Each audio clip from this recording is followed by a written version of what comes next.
नमस्कार विद्यार्थी मित्रों, कैसे हो? मजे में?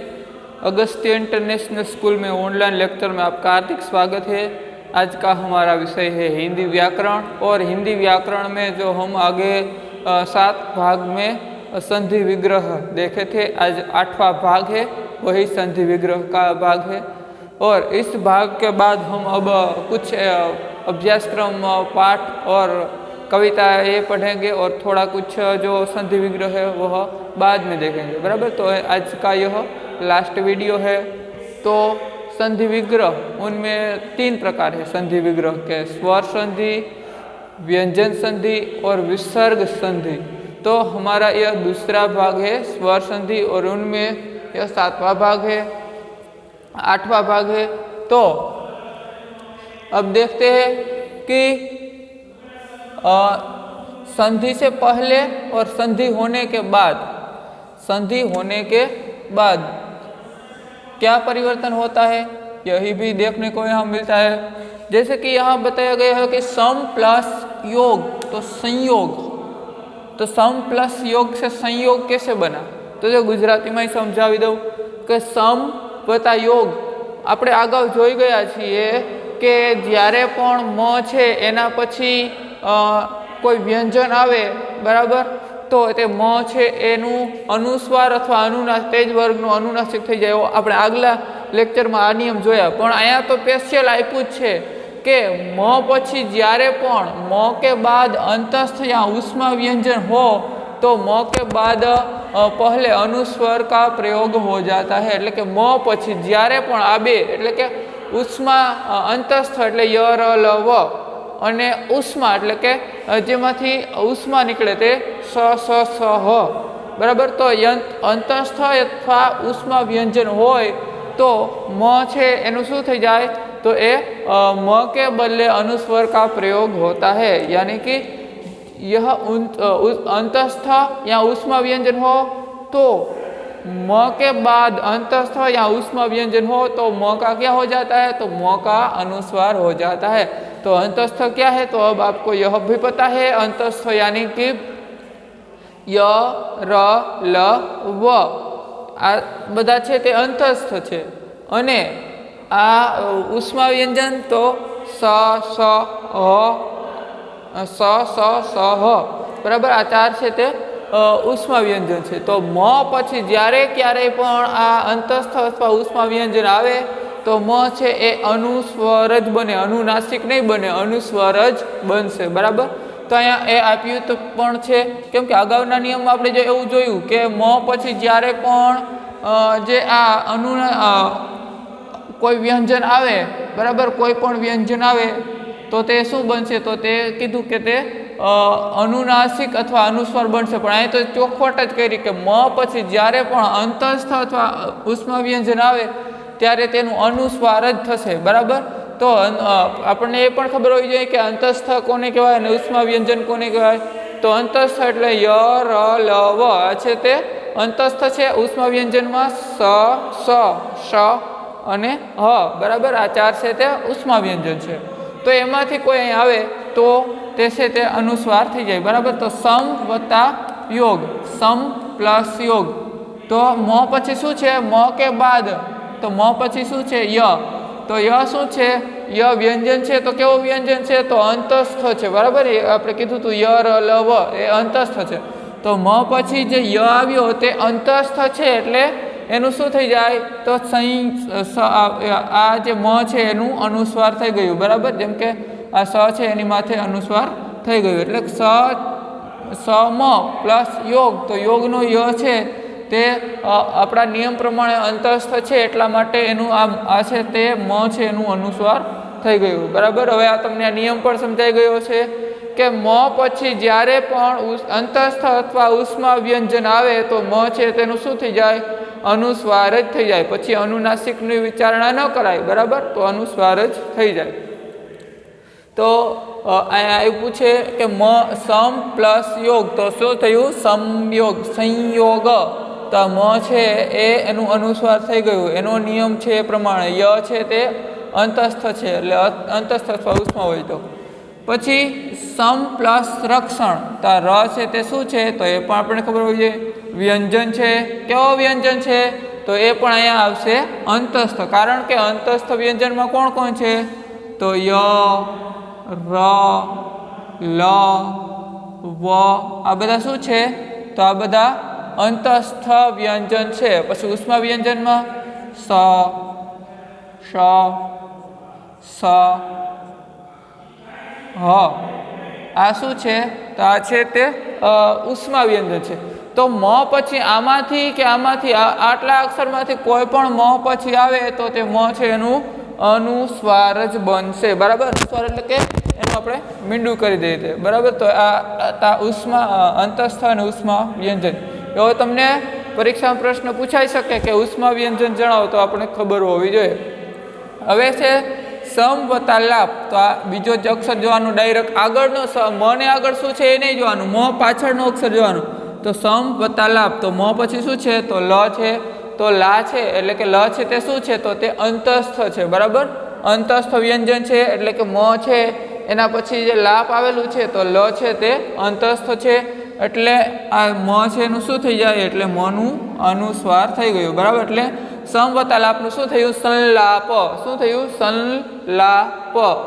તો આ લ આવ્યો મ પછી, એટલે મ પછી જે અંતસ્થ છે લ, તો એટલા માટે સંલાપ થયું. હવે છે કિમ વત્તા વદંતી, કિમ વત્તા વદંતી, તો હવે વ આવ્યો. જો પહેલાં જ આપણે કીધું તો અંતસ્થ અથવા ઉષ્મા વ્યંજન હોય તો મના બદલે શું થઈ જાય, અનુસ્વારનો પ્રયોગ થાય છે. તો અહીં અંતસ્થ છે, મોટા ભાગના અંતસ્થ આવરી લીધા છે આપણા ઉદાહરણમાં, જેમ કે ય, ર, લ અને વ. તો વ છે તે શું છે, તો હવે તમને ખબર છે કે વ છે તે અંતસ્થ વ્યંજન છે. એટલે અંતસ્થ વ્યંજન મ પછી જ્યારે ક્યારેય પણ અંતસ્થ વ્યંજન અથવા ઉષ્મા વ્યંજન આવે તો એ મ છે એનું અનુસ્વાર થઈ જાય. તો અહીંયા કિમ વત્તા વદંતી, તો વ છે તે શું છે, તો વ છે એ આપણો અહીંયા અંતસ્થ છે. બરાબર, અંતસ્થ હોવાના કારણે આ મ છે એ અનુસ્વાર થઈ જાય. બરાબર, તો એ આ મની વાત કરી કે મ ક્યારે અનુસ્વાર થઈ જાય, તો મ છે એ અનુસ્વાર અથવા અનુનાસિક સ્વર, અનુનાસિક વ્યંજન બની શકે, પણ જ્યારે મ પછી વ્યંજન હોય તો. પણ અહીંયા તો વાત જ કરી દીધી કે મ પછી ઉષ્મા અથવા અંતસ્થ વ્યંજન હોય તો તે આવશે, એનું અનુસ્વાર જ થઈ જશે. બરાબર, તો આ વ પણ જોયું. હવે સમ વત્તા સાર, સમ વત્તા સાર તો શું બન્યું, સંસાર. તો સમ વત્તા સારમાંથી સંસાર કઈ રીતે બન્યું, તો એ પણ આપણને ખબર છે કે સમ વત્તા સારમાંથી સંસાર એટલે બન્યું કે જે આ મ છે એના પછી સ આવ્યો, તો સ કેવો છે, તો સ છે તે ઉષ્મા વ્યંજન છે. બરાબર, તો ઉષ્મા વ્યંજન શા માટે, તો આપણે એનું ઉચ્ચારણ કરીએ સ, તો આપણા મોઢામાંથી ઉષ્મા નીકળે છે. બરાબર, સુસવાટ નીકળે છે, એટલા માટે એ સ છે એ સ, જે શરણાઈનો સ હોય, ષટકોણનો સ હોય કે સસલાનો સ હોય કે હરનો હ હોય. બરાબર, તો એ બધા છે તે ચારે ચાર છે તે ઉષ્મા સ્વર છે, ઉષ્મા વ્યંજન છે. તો અહીંયા સમ વત્તા સાર એમાં જે સ છે તે ઉષ્મા અક્ષર, ઉષ્મા વ્યંજન હોવાના કારણે આપણો જે મ છે તે શું થઈ જશે, તો મ છે તે અનુસ્વર થઈ જશે. એટલે સમ વત્તા યોગ તો સંયોગ, સમ વત્તા રક્ષણ તો સંરક્ષણ, સમ વત્તા લાભ તો સંલાપ, કિમ વત્તા વદંતી તો કિમ વદંતી, સમ વત્તા સાર તો સંસાર. બરાબર, આ 10મા ધોરણમાં પૂછાઈ શકે, એટલા માટે 10મા વાળાએ ખાસ યાદ રાખવાનું છે. હવે છે ની વત્તા સેધ, તો હવે અહીંયા એક નિયમ બદલે છે. જો બીજો નિયમ છે. શું નિયમ શું બદલે છે, એટલે કે આમ જોઈએ તો આપણો આજે 9મો નિયમ છે. તો નિયમ શું છે कि यदि अ और आ को छोड़कर किसी स्वर के बाद स आए तो उसी स का क्या हो जाता है, तो उस स के बदले स, એટલે કે આ સસલાનો સ આવે. જો અ અને આ બધા વ્યંજન છે. જો કે અ, આ, ઈ, ઉ, રૂ, રૂ, એ, ઓ એ બધા છે તે સ્વર જ છે, પણ અ અને આ એ બેને અલગ કરી દીધા. અ और आ को छोड़कर स का पहले कोई भी स्वर आए तो उसी स का स हो जाता. એટલે કે આ શરણાઈનો સસલાનો સ છે એના બદલે આ ષટકોણનો સ થઈ જાય. ક્યારે આ સનો આ સ ક્યારે થઈ જાય? તો જ્યારે પણ સની આગળ સ્વર હોય અને એ પણ અ અને આ એ સિવાયના સ્વર હોય તો આ સના બદલે આ સ થઈ જાય, બરાબર? એટલે એ પણ યાદ રાખવાનું કે આ સ છે એમાંથી આ સ છે તે ક્યારે બની શકે? તો આની આગળ સ્વર હોય, બરાબર? સ્વરમાં તો તમને સમજાઈ ગયું કે સ્વર કોને કહેવાય? તો જે કક્કાના અક્ષર છે તે સ્વર છે. તો આની આગળ સ્વર હોય અને એ પણ સ્વર કેવો? તો એ પણ અ અને આ સિવાયનો, એટલે કે અ અને આ સિવાયનો સ્વર આની આગળ હોય તો આ સ છે એમાંથી આ સ થઈ જશે, બરાબર? तो यदि अ और आ को छोड़कर किसी स्वर के बाद स आए तो स के बदले क्या हो जाता है? तो स हो जाता है. એટલે કે આગળનો અક્ષર કીધો, અહીં પાછળનો નથી કીધો. અહીં કે મ ની પછી કીધું તું કે મ કે બાદ, એટલે મ પછી. એવી રીતે અહીંયા સ ની આગળ કીધું કે આ બે ની પછી. એટલે કે કોઈ પણ સ્વર છે એ સ્વર પછી સ આવે તો એ સ છે એનું શું થઈ જાય? તો આ સ થઈ જાય. હવે અહીંયા વાત કરીએ, ઉદાહરણ જોઈએ તો ની વત્તા સેજ. તો સ છે એની આગળ શું છે? તો તમે કહેશો કે વ્યંજન. વ્યંજન છે પણ વ્યંજનને છૂટું પાડો તો શું થાય? તો ની કઈ રીતે બન્યું? તો ની બરાબર ન વત્તા ઈ, બરાબર? તો આ સ ની પહેલા શું આવ્યો? ઈ આવ્યો. એટલે આપણો તો અહીં નિયમ જ છે કે અ અને આ એ બેને છોડીને પછી બીજો કોઈ પણ સ્વર હોય એના પછી સ આવે તો તેનું સનું શું થઈ જાય? તો આ ષટકોણનું સ થઈ જાય. તો આ ઈ છે, બરાબર? એટલે કે આ ન માં ઈ છે, એટલે ઈ એટલે કયો ઈ? તો હવે તમે કહેશો કે આ ઈ છે, બરાબર? આ રસ્વ ઈ છે, આ રસ્વ ઈ છે, બરાબર? ઈ સ ની પહેલા આવ્યો એટલે હવે આ સ છે એનું શું થઈ જાય? તો આ સ છે એનો ષટકોણનો સ થઈ ગયો, બરાબર? તો નિષેધમાંથી આ રીતે નિષેધ કઈ રીતે થયું? તો એ પણ તમને હવે ખબર હોવી જોઈએ કે આ સ છે એની પહેલા બે પ્રકારના સ્વર સિવાયના બીજા કોઈ પણ સ્વર હોય તો આ સ છે એનું આ સ બની શકે. એટલે કયા બે? તો અ અને આ છે એને છોડીને બીજા કોઈ પણ સ્વર હોય તો આ સસલાનો સ છે એમાંથી ષટકોણનો સ બની શકે. અને મોટા ભાગે આપણી જે સંધિ છે એમાં આવું જ છે. તો નિષેધ એટલે તમને હવે આ યાદ નહીં હોય ને આખો નિયમ યાદ નહીં હોય તો એ તમે આવું જ કરશો તો સાચું જ પડશે, કેમ કે આ મોટા ભાગનું આવું જ પૂછાય છે. તો ની વત્તા સેધ એટલે શું બન્યું? નિષેધ. પણ આ સ છે એ બદલાયો, બાકી તો ન ને રસ્વ છે તે એમનેમ જ રહ્યું. પછી એવી રીતે અભિ વત્તા શેક. અભિ વત્તા શેક. તો અહીંયા ભી છે એમાં પણ આ ઈ છે, બરાબર? તે રસ્વ છે એટલે કે સ ની આગળ રસ્વ ઈ છે. એટલે જ્યાં પણ કોઈ પણ સ્વર છે એના પછી સ આવે, અ અને આ છોડીને બીજા કોઈ પણ સ્વર છે એના પછી સ આવે તો તે સનું શું થઈ જાય? ષટકોણનો સ થઈ ગયો. એટલે આ અભી તો એમનેમ રહ્યું, બરાબર? પણ હવે આ શેક થઈ ગયું. આ સ છે, આ સ છે એનો આ છે સ કઈ રીતે થયો એ તો તમને ખબર પડી ગઈ કે અહીંયા નિયમ જ કીધો છે કે ક્યારેય પણ સ છે એની પહેલાં સ્વર આવે અને એ પણ આ બે સિવાયના, આ અને આ સિવાયના સ્વર આવે તો આ સ છે એનું શું થઈ જાય? તો આ ષટકોણનો સ થઈ ગયો. તો અભિષેકનું અહીંયા અભિષેક થઈ ગયું. હવે એવી જ રીતે અહીંયા પણ આ વિસર્ગ વી વત્તા સમ. તો વિષમ છે એમાં આ સ છે એની પહેલાં કયો સ્વર આવ્યો? તો અહીંયા પણ ઈ જ સ્વર આવ્યો. એટલે મોટા ભાગે અહીંયા બધે આ ઈ સ્વર છે તે આવે છે, બરાબર? અને એને પછી સ આવવાથી તે સ છે તે શું થઈ જાય? તો આ આવો સ થઈ જાય, બરાબર? આ સ્વર પછી સ આવવાથી સ આ બની જશે. પણ અહીંયા જો અ અથવા આ હોય તો કંઈ ફેરફાર થતો નથી, તો અહીં નિયમમાં બતાવ્યું નથી. તો વી વત્તા સમ તો શું થઈ ગયું? વિષમ.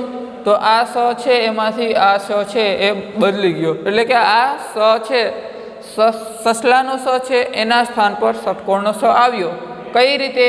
તો અહીંયા આપણો નિયમ છે કે સ પહેલાં જ્યારે પણ સ્વર હોય એટલે કે વ્યંજન પછી જ્યારે પણ સ હોય તો તે સ છે એનું શું થઈ જાય? આ ષટકોણનો સ થઈ જાય. હવે એવી રીતે સુષુપ્ત तो अहींया पण आपणे छे आ याद राखवानुं बराबर।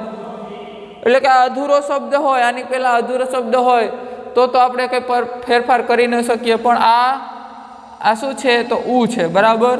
एटले के रस्वावाळुं ऊ छे।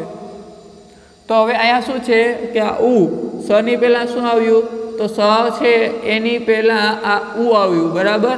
एटले आ ऊ छे ते शुं छे तो ऊ छे ते स्वर छे एटले आ स छे एनुं शुं थई जाय तो अहींया स बनी गयुं बराबर। तो सुसुप्त तो आ सुसुप्त आ स कई रीते बन्यो आ स वयो गयो अने एना बदलामां आ छ आव्यो कई रीते तो आपणा नियम प्रमाणे आ छ छे एनी आगळ जे स्वर छे एना कारणे बराबर। तो स छे एना कारणे स नियममां छे के स छे एनी पहेला ज्यारे स्वर होय अ ने आ छोड़ीने कोई स्वर होय तो ते आ स छे सगड़ीनो छ छे एटले के ससलानो स छे एमांथी षटकोणनो स बनी जाय बराबर। तो बे नियम आपणे जोया 8मो अने 9मो। हवे आ लास्ट 10मो नियम छे पण आपणे जोई ले। अहींया शुं नियम छे के नियम खास याद राखवानो छे। नियम याद राखशो एटले एक वखत नियम याद राखशो तो तमने हवे आवडी जशे। नियम छे के रु र अथवा स के बाद 3 शब्द कीधा कया कया तो एक रु कीधो एटले के आ र अने स के बाद तुरंत न आए तो उनके बीच जो आ रु होय पछी र होय अथवा आ स आना पछी तरत ज जो न आवे तो शुं थई जाय अथवा उनके बीच में स्वर अथवा क वर्ग या य वर्ग का वर्ण या अनुस्वार अथवा य व ह हो तभी न का अण हो जाता है। एटले के त्यारे आ न छे एनुं शुं थई जाय अण थई जाय। हवे न छे एनुं अण कई रीते थयुं तो आ रु र अने स रु र अने स पछी तरत ज ज्यारे न आवे अथवा आनी वच्चे स्वर के क वर्ग में तमने खबर है कि क वर्ग में कोण कोण आवे तो क ख ग घ अने अम पछी अथवा य वर्ग एटले य वर्ग में कोण कोण आवे तो य वर्ग छे ते एक अंतस्थ छे एटले के य र ल व एटले य वर्ग आवे अथवा अनुस्वार आवे तो आ य छे अथवा य व अने ह होय तो शुं थई जाय तो न छे एनुं अण थई जाय बराबर। तो न छे एनुं अण कई रीते थाय तो नियम थोड़ोक लांबो छे परंतु आपणे याद राखवानो छे के रु अथवा र अथवा स पछी ज्यारे पहेला नानकड़ो नियम छे ए ज याद राखવાનો के रु र स एना पछी ज्यारे पण न होय तो न छे एनुं शुं थई जशे अण थई जशे अथवा वच्चे वच्चे स्वर होय क वर्ग होय य वर्ग होय अनुस्वर होय के य व ह होय तो पण आ न छे एनुं शुं थई जाय अण थई जाय बराबर। तो अहींया छे भर वत्ता अन तो अहींया के आव्युं छे नियममां तो हाँ र आव्यो छे तो कीधुं छे के रु अथवा र अथवा स एटले के र पछी ज्यारे पण न आवे एटले के र पछी ज्यारे पण न आवे अथवा बीच में स्वर तो आ जो वच्चे स्वर आव्यो जो र पछी न तो आव्यो बराबर न तो आव्यो पण वच्चे स्वर आव्यो तो कीधुं छे के बीच में स्वर आए तो वह र का न का क्या हो जाता है तो न का अण एटले आ भर तो एमनेम ज रह्युं बराबर पण भर छे अने अणनुं शुं थई गयुं तो अण थई गयुं। अण शा माटे तो अहींया कीधुं ज छे आपणो नियम ज छे के रु पछी र रु के स पछी ज्यारे पण न आवे अथवा वच्चे स्वर आवे तो आ न छे एनुं शुं थई जशे तो न छे एनुं अण थई जशे एटला माटे भर वत्ता अणनुं भरण थई गयुं। हवे नारा वत्ता अयन एटले अहींया वच्चे शुं आव्युं तो अय आव्युं अय मां एक छे ते स्वर छे अने बीजुं छे ते य वर्गनो छे बराबर। आ य वर्ग छे एटले के र पछी ज्यारे पण न आवे अने वच्चे स्वर होय अथवा क वर्ग होय अथवा य वर्ग होय तो एनुं अण थई जाय ननुं अण थई जाय एटला माटे नारा अयनमांथी नारा યણ થઈ ગયું, બરાબર. અ તો ગાયબ થઈ જાય, કેમ કે એ તો સ્વર છે એટલે એ તો ગાયબ થઈ ગયો. આ ય તો એમ નમ રહ્યો, અને આ ન છે એનું શું થયું? તો ન નો અણ બન્યો, બરાબર. તો હવે તમને આ સમજાઈ ગયું. હવે એવી રીતે રામ વત્તા અયનમાંથી રામાયણ કઈ રીતે બન્યું? તો જો કે રામ વત્તા એટલે આયા રૂ ર અને સ, એના પછી જ્યારે પણ કોઈ ન આવે અથવા વચ્ચે વચ્ચે સ્વર હોય તો આ અયન છે એનો સ્વર આવ્યો, બરાબર. અને કા મ વર્ગ એટલે કે ય વર્ગનો મ આવ્યો, તો આ આપણે જોઈએ, બરાબર. તો ય વર્ગનો મ આવ્યો અને અહીંયા ય વર્ગનો ય આવ્યો, બરાબર. તો મ અને ય બે છે તે ય વર્ગના છે એટલે રા. અને આ અહીં કીધું છે આપણા નિયમ પ્રમાણે કે ર અથવા રૂ અથવા સ પછી જ્યારે પણ ન આવે તો આપણે અહીંયા ર પછી ન આવ્યો, હા, એટલા માટે અહીંયા રામાયણ શબ્દ બન્યું, બરાબર. તો રામાયણ કઈ રીતે બની જાય એ ખાસ યાદ રાખવાનું, કેમ કે અહીંયા 3 શબ્દ વચ્ચે આવ્યા. ર પછી એક આ આવ્યો, આ આવ્યો ને આ આવ્યો. તો એ આપણા આમાં નિયમમાં આવ્યું જ છે કે ય વર્ગમાં આવે ને, મ છે તે ય વર્ગમાં આવે, બરાબર. એટલે કે ય વર્ગમાં કોણ કોણ આવે? તો ય ર લ વ મ. તો આ છે મ, અથવા અહીં કીધું છે કે અનુસ્વાર એટલે આ રામ, તો અહીં રામાયણ છે તે બન્યું. હવે એવી રીતે પારા વત્તા યણ, તો આ પાર વત્તા અયન કઈ રીતે? પાર વત્તા અયનમાંથી પારાયણ કઈ રીતે બન્યું? તો આ ર પછી શું આવ્યું? તો આ ન આવે છે, પણ વચ્ચે આ ય વર્ગ અને અ જે અનુસ્વાર છે, જે સ્વર છે એ આવ્યા, એના કારણે આ પારાયણ બન્યું. એટલે કે પાર ર પછી અ એટલે કે સ્વર આવ્યો, એ કીધું છે કે વચ્ચે સ્વર આવે એટલે કે સ્વર આવ્યો અને ય વર્ગ આવ્યો, બરાબર. એના કારણે આ છે તે પારાયણ બને છે. હવે એવી રીતે પરી વત્તા માણ, તો પરી વત્તા માણ એમાંથી પરિમાણ કઈ રીતે બન્યું? તો આ ર છે આપણો અહીં નિયમ છે એ પ્રમાણે, તો ર છે એના પછી જ્યારે પણ આ વચ્ચે કીધું કે કોઈ આ સ્વર કીધો, બરાબર, કે ય વર્ગ હોય કે પછી ય વ હ કે કોઈ પણ હોય, તો એ ન છે એનું શું થઈ ગયું? તો ન નું ણ બની ગયું, બરાબર. તો પરી વત્તા માનમાંથી શું થઈ જાય? પરિમાણ થઈ જાય. એટલે કે માં છે તો એમને મજરીએ, પણ આ ન છે એનું અણ થઈ ગયું. તો આ સંધિનો છેલ્લો નિયમ હતો. તો પરી વત્તા માનમાંથી પરિમાણ, એટલે હવે આ તમારે નિયમ તો આમે યાદ આટલો બધો ન રહ્યો, તો તમારે યાદ રાખવાનું કે ભર વત્તા એનમાંથી શું થયું? તો ભર વત્તા અનમાંથી ભરણ. નાર વત્તા અયનમાંથી શું થયું? તો નારાયણ. રામ વત્તા અયનમાંથી શું થયું? તો રામાયણ.